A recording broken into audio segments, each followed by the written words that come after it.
This is CVR English and you are watching Prime Time with me, Anukriti Sharma. Congress leader Pramod Tiwari spoke about the Congress Parliamentary Strategy Group meeting, emphasizing that the party is now preparing for the upcoming sessions in the parliament with a focus on key national issues, and he has outlined that the strategy group discussed various legislative matters, including the party's approach to the upcoming bills, issues raised by the opposition and ways to hold the government accountable. Tiwari has underscored that the Congress is committed to pushing for policies that align with the interests of the people and uphold democratic values. United state of America, तो उस पर चर्चा भी ना हो। और अडानी तो अपने को डिफेंड नहीं कर रहा है, भाजपा सरकार क्यों अडानी को डिफेंड कर रही है? कुछ तो दाल में काला है। दूसरा, संभल में जो कुछ हुआ है मैं उसे दुर्घटना नहीं बल्कि हत्या मानता हूं जो 4 लोगों की हुई है। इसी तरह महंगाई, बेरोजगारी अपनी जगह, छात्रों की समस्या, किसान आज सबसे ज्यादा पीड़ित है। तो ये सारे मुद्दे हमें लेने हैं और सरकार की नीति और नियत दोनों है चर्चा से। आज जो हाउस नहीं चल पाई, जिम्मेदार सरकार सत्ता पक्ष विपक्ष को ठहरा रही है, आप क्या मानते हैं? सबने देखा है, हमने तो सिर्फ चर्चा की बात की थी, कोई बोला भी नहीं। अगर बोला कोई तो एलओपी बोल के बैठ गए, उसके बाद आके हाउस स्थगित कर दिया गया, तो उस समय तो कोई खड़ा भी नहीं था। फिर लोकसभा में क्या हुआ? तो कुल मिला के अगर आप देखें तो सरकार की नीति और नियत सदन में चर्चा कराने की और सदन को फेस करने की नहीं। अडानी प्रकरण पे आप लोग और उग्र होंगे और तीखे सवाल होंगे? उग्र नहीं होंगे, ये देश हित में है, ये व्यापार हित में है, उद्योग हित में है कि इतनी बड़ी अगर रिश्वत है तो घोटाला कितना बड़ा होगा। Thank you sir. फाइट आराम से हो जाती है, कांग्रेस पार्टी बनाएगी, आज तो सत्य चल नहीं पाया। आज इसीलिए तो बैठ रहे हैं हम लोग, संपूर्ण विपक्ष बैठेगा, हम रणनीति बनाएंगे, पर 2-3 बातें बहुत साफ हैं। एक, 2300 करोड़ बड़ी रकम होती है, उसकी रिश्वत दी गई है मोदी सरकार में, और ये हम नहीं कह रहे हैं, कोई एजेंसी नहीं कह रही है, अदालत कह रही है, न्यूयॉर्क की, यूनाइटेड स्टेट ऑफ अमेरिका। तो उस पर चर्चा भी ना हो। और अडानी तो अपने को defend.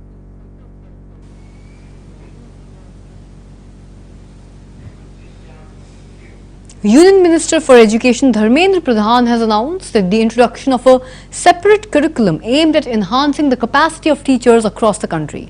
And he has expressed his gratitude towards the Bharti Airtel Foundation for their contribution in the education sector, highlighting the launch of the innovative Teacher app.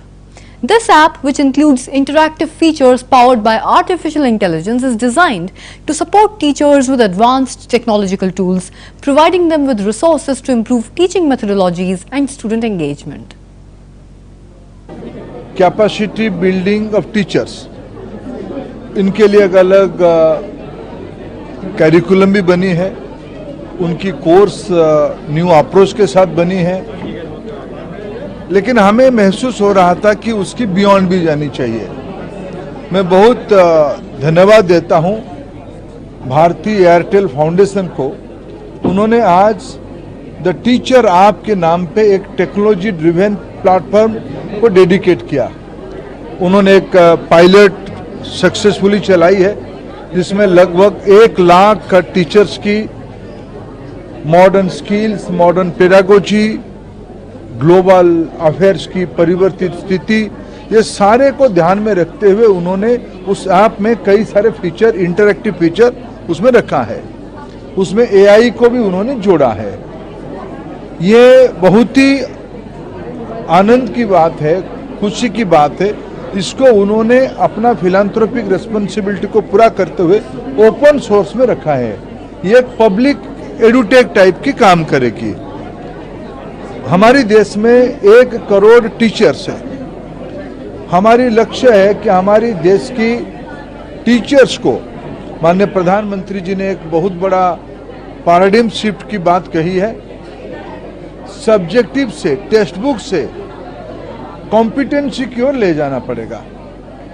हमारी कॉम्पिटेंसी तब आएगी, हमारी क्रिटिकल थिंकिंग तब बढ़ेगी अगर ये सारा विषय में क्लैरिटी हमारे टीचर्स को आएगा। आज की इस डिसरप्टिव पीरियड में इस प्रकार की टीचर ऐप बहुत ही कारगर साबित होगा।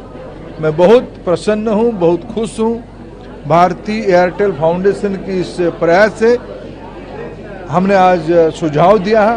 भारत सरकार की इस विधा को दिखने वाले अधिकारी, राज्य सरकारों की अधिकारी और इस प्रकार की फिलैंथ्रोपिक में जुड़े हुए भारतीय एयरटेल जैसे तमाम कंपनियों को, इंडस्ट्री को इकट्ठा करते हुए इसको एक पब्लिक मूवमेंट के नाम पे हमारे Samajwadi Party's MP Avdesh Prasad has reacted to a dismissal of a writ petition filed by former BJP MLA Baba Goraknath, challenging his election in the 2022 Assembly polls for the Milkipur seat. Avdesh Prasad stated, and I quote, "When I won as the Faizabad MP, the BJP leader should have withdrawn his writ petition. And today, the court has asked him to withdraw his petition. I hope the Election Commission will announce the election. There would be no delay now."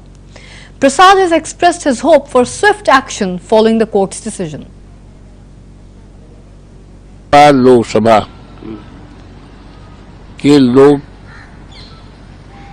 तुल्य देवतुल्य मतदाताओं ने प्रभु श्री राम की कृपा से, हनुमान जी की कृपा से, माँ सरजू माई की कृपा से और हमारे नेता माननीय अखिलेश यादव की कृपा से हम सांसद बन गए। 4 जून को डिक्लेरेशन हो गया। 12 जून को मैंने इस्तीफा दिया उत्तर प्रदेश के विधानसभा अध्यक्ष जी को। माननीय अध्यक्ष विधानसभा उत्तर प्रदेश ने हमारे इस्तीफे को स्वीकार किया और उन्होंने मिल्कीपुर की सीट वैकेंट घोषित कर दिया और नोटिफिकेशन कर दिया, जिसकी सूचना चुनाव आयोग को, सरकार को और संबंधित अधिकारियों दी गई।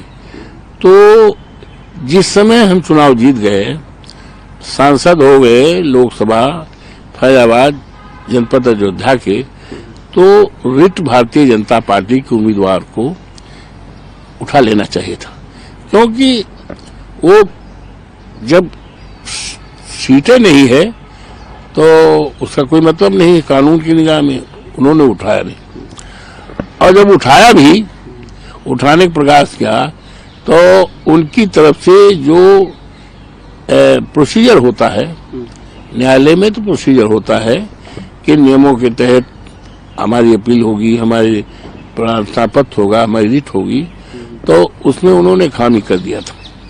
अब पता नहीं जानबूझ के खामी थी कि उनके वकील साहब के ना समझी हुआ। बहरहाल उस पर न्यायालय की तरफ से निर्देशित किया गया कि गजट, सरकारी गजट करके और जो पार्टी है उनको नोटिस करके, सर्व करके तब एप्लीकेशन लेकर आइए। बीच में अदालत पे हाजिर भी नहीं हुए। Rakesh Tiketh, who is the leader of the Bharatiya Kisan Union, held a protest at the Greater Noida Authority demanding better facilities for farmers and improved land compensation policies. Now, in his speech, Tiketh has slammed the authorities for neglecting the welfare of the farmers, emphasizing the need for urgent reforms and fair compensation. Now, visuals from this protest have showed a large crowd of supporters rallying behind Tiketh. हम भी जब आप चुनाव डालोगे तो हम भी आपके बीच में सड़क पे कभी कभी आके सोने का काम करेंगे। जिंदाबाद। सबसे पहले देश में जो सबसे पहले कोऑर्डिनेशन कमेटी बनी थी वो पिछले 30 साल से बनी हुई है, Indian coordination committee of farmers movement. उसके 5 मेंबर थे, एक पंजाब से थे लाखोवाल जी, यहां से टिकेत साहब थे, हमारे कर्नाटक से प्रोफेसर राजेंद्र स्वामी, महाराष्ट्र थे युद्धवीर सिंह थे। तो 5 लोग उसके कमेटी के मेंबर थे। आज ऐसी की ऐसी चली हुई है।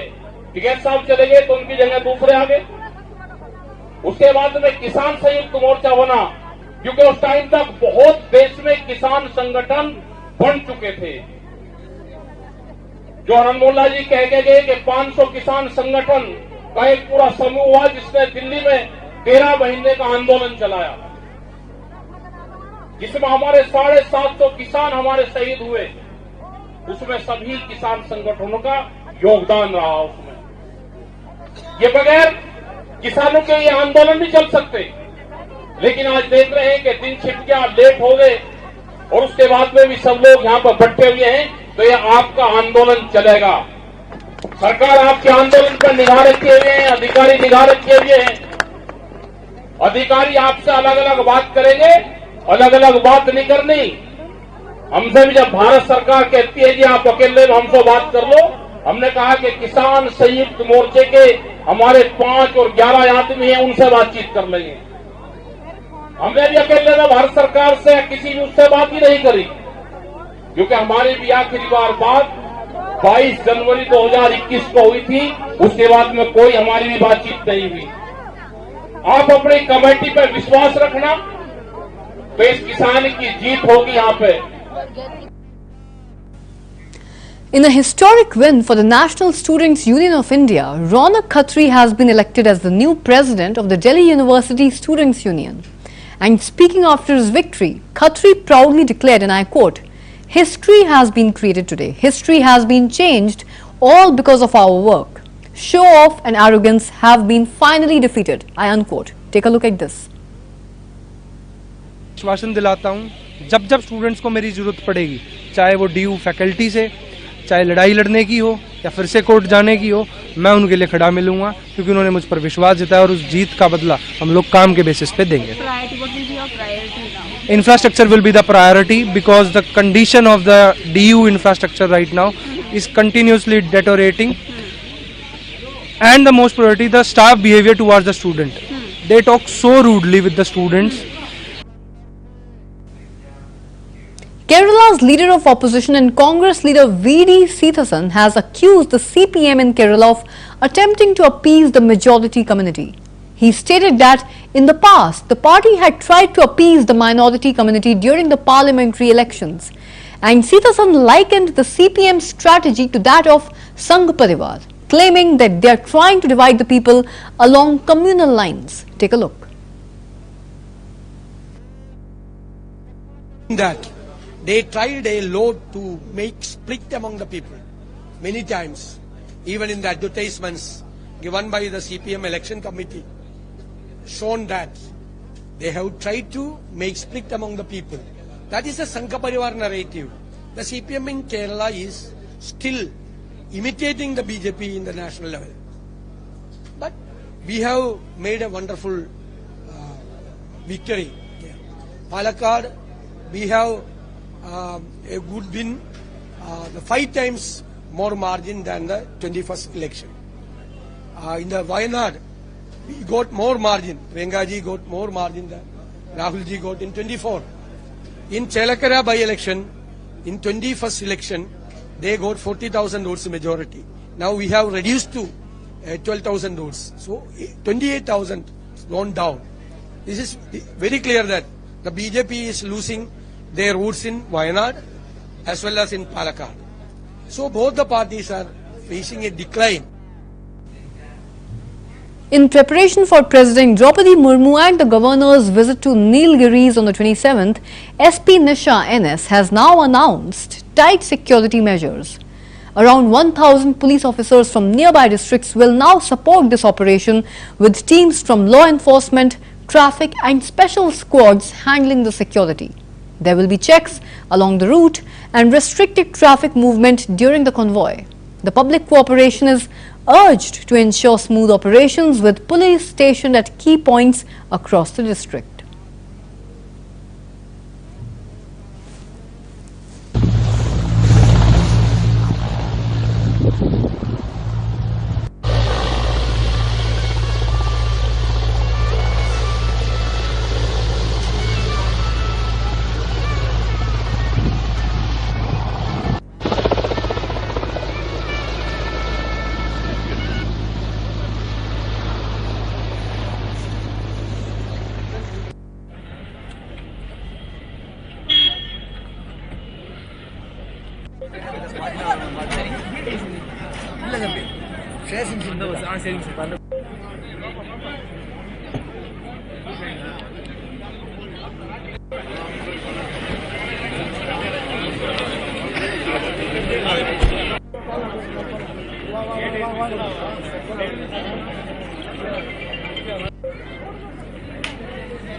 At the launch of two of her books, Dr. Yasmin Singh spoke about the revival of the National Education Policy, or the NEP, highlighting its focus on incorporating traditional cultural practices into the education system. She emphasized that it has long been a part of India's culture to introduce dance forms like Giddha, Garba and Kathak at the school level. And Dr. Singh pointed out that classical dance and Kathak have already been included in the curriculum for classes 11 and 12. She further suggested that if the knowledge of Kathak gharanas is also added to the syllabus, then students will have a rare opportunity to learn about these traditions in greater detail, enriching their cultural education. Institution ही था, कोई उनको संरक्षण देने वाला ही नहीं था। तो इस तरीके से ये चीजें करीब 40 साल पहले पीछे छूट गई। फिर मध्य प्रदेश शासन ने, क्योंकि उस वक्त छत्तीसगढ़, रायगढ़ मध्य प्रदेश के अंदर आता था, उन्होंने उनको ला करके चक्रधर की इनकी स्थापना की भोपाल में और उन गुरुओं को वहां पे स्थापित किया और आगे फिर उनकी तालीम दिलाना बच्चों को चालू किया। तो बहुत सारे ऐसे गुरु और शिष्य अब हैं मध्य प्रदेश छत्तीसगढ़ में जो रायगढ़ घराने की बंदिशों को का रियाज और अभ्यास कर रहे हैं। मेरी पहली पुस्तक में महाराजा चक्रधर सिंह का जीवन काल, उनका संगीत के प्रति प्रेम और इन सब का वर्णन है। और दूसरी किताबों में जो उन्होंने स्वयं रचनाएं की, क्योंकि वह बहुत अच्छे नर्तक भी थे, संगीतकार थे, रचनाकार थे और लेखक थे, तो उन्होंने जो रचनाएं की उनका डिटेलिंग, उनके रचनाओं का विश्लेषण और उन रचनाओं का मेंशन मैंने ये दूसरी किताब में आपने किया है, राजा चक्रधर सिंह के रचनाओं का सौंदर्य बोध, क्योंकि इसके लिए मिनिस्ट्री ने मुझे फेलोशिप भी अवार्ड की थी और उसी का ये स्वरूप है, किताब में निकल के आई है। Thank you. मैम, आपने बताया कि आपने ये सब इसमें समझाने की कोशिश की है। आने वाले समय में ये जो चौथा घराने का जिक्र आपने किया है, इसको भी जो है स्कूल्स में सिखाया जाए, इसके लिए क्या, क्योंकि इस बारे में जानकारी लोगों में या बच्चों में नहीं है जो कथक सीखते हैं। हाँ, अब जैसे नेशनल एजुकेशन पॉलिसी बार बार रिवाइव हो रही है और जहां तक मुझे लगता है कि हमारी शुरू से ही हमारे भारत देश की शिक्षा नीति ऐसी रही है कि हम लोग को बचपन से ही शास्त्रीय नृत्य, लोक नृत्य, जब इवन गूगल नहीं होता तो हम लोग बचपन से ही सीखते थे। गिद्धा, गरबा, कथक सब स्कूलों से ही शुरू हो जाता था। तो अब उसी को वो आगे ले जाते हुए अब 11-12 में भी क्लासिकल डांस फॉर्म को जोड़ा गया है, कथक को जोड़ दिया गया है, उसके सिलेबस में ऑलरेडी वो आ चुका है। अब कथक जो है घरानों में तो पल्लवित है और उसके साथ साथ में इंस्टीट्यूशंस में भी आ गया है, यूनिवर्सिटीज में है, एमए होता। Champat Rai, the General Secretary of Sri Ram Janmabhoomi Tirth Kshetra, has announced that Lord Ram's wedding procession will begin on November 26th at 9 a.m. from Ram Sevakpuram. It will reach Janakpur by the evening of December 3rd, and wedding rituals will be held on December 4th and 5th following Mithila traditions. December 6th will then mark Lord Ram's Vivah Panchami. The Kalevar celebration will then take place on December 7th. And the procession will then depart from Janakpur on December 8th and reach Ayodhya on the night of December 9th. नवंबर राम सेवकपुरम से भगवान राम की बारात यात्रा प्रारंभ होगी। प्रातःकाल अनुमानित समय 9 बजे भिन्न भिन्न स्थानों पर रुकती हुई 3 दिसंबर सायंकाल तक जनकपुर पहुंचेगी। 4 और 5 दिसंबर को मिथिला की परंपरा के अनुसार वैवाहिक आयोजन होंगे। 6 दिसंबर भगवान की विवाह पंचमी है, मार्गशीर्ष शुक्ल पक्ष की पंचमी, विवाह संपन्न होगा। 7 दिसंबर को कलेवर का आयोजन है और 8 दिसंबर को बारात जनकपुर से वापस चलकर 9 दिसंबर की रात्रि तक अयोध्या आ जाएगी। कल 26 नवंबर रामसेवकपुरम से भगवान राम की बारात यात्रा प्रारंभ होगी। प्रातःकाल अनुमानित समय 9 बजे।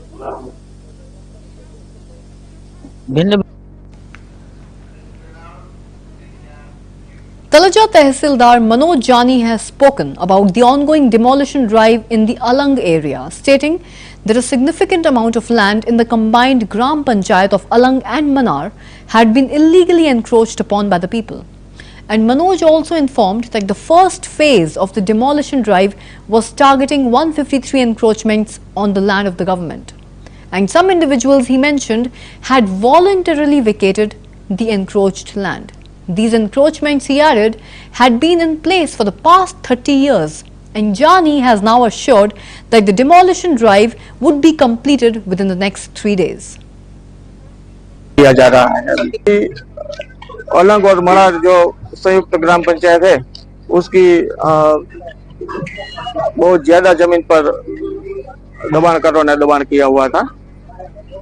अभी जो 153 दबाणकार है जो सरकारी जमीन पर थे उसकी डिमोलेशन की कार्यवाही प्रथम चरण में हाथ ली है और अमुक दबाणकार है वो अपने आप ही दबाण हटा रहे हैं स्वेच्छा से, और जो नहीं हटा रहे हैं वो तंत्र द्वारा दूर किया जा रहा है। कितने साल से ये सब दबाण अंदाजित 30 साल से थे और ये दूर होने से सरकार की 115.21 बीघा जमीन है वो खुली होगी।